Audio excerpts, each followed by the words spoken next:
Jahadzi neniwo handizviite mutsvene pamberi penyu Jehovha. Ndiri munhu anokutadzirai misi nenguva. Maziso angu anotarisa zvisakafanira kuti zvinge zvitariswa nemunhu anonzi anotenda kwamuri. Muromo wangu unotaura mashoko anovava Ishe. Ndinokutadzirai misi nenguva. Ndiri mutadzi mukuru wekuti kana pachiverengwa vatadzi ndinowanika ndiri palisti kwekutanga kunamba 1. Handizviite mutsvene pamberi penyu Ishe, asi ndinokumbira Baba tsitsi dzinobva kumusoro kudenga. Ndinokumbira ngoni dzenyu Ishe, ndinoziva muri Mwari mune mwoyo murefu. Ndinokumbira Baba kuregererwa, ndisingazviite mutsvene pamberi penyu. Ndapfugama pamberi penyu panguva ino Ishe, ndichikumbira kutungamirirwa panzira dzandichafamba.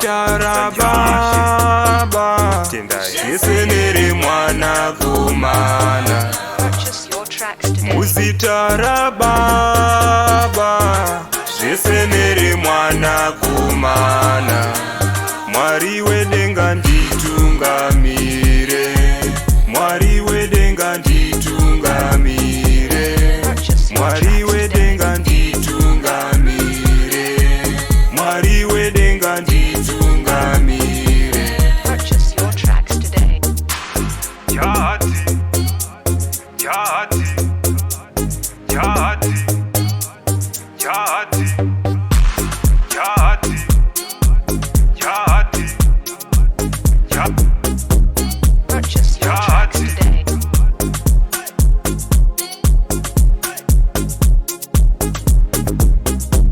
Purchase your tracks today. Upenyu irwendo rune makata anorema Baba.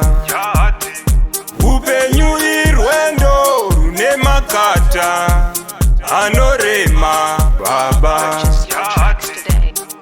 Amuneti amurasisi Baba. Amuneti amurasisi Baba. Muzita raBaba, zvese nere Mwanakomana. Muzita raBaba, zvese nere Mwanakomana.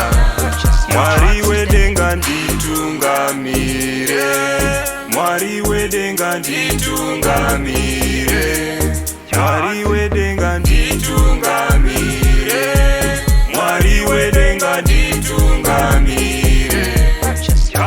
Upenyu mazoro amawe, unosimbiswa nevasingakure.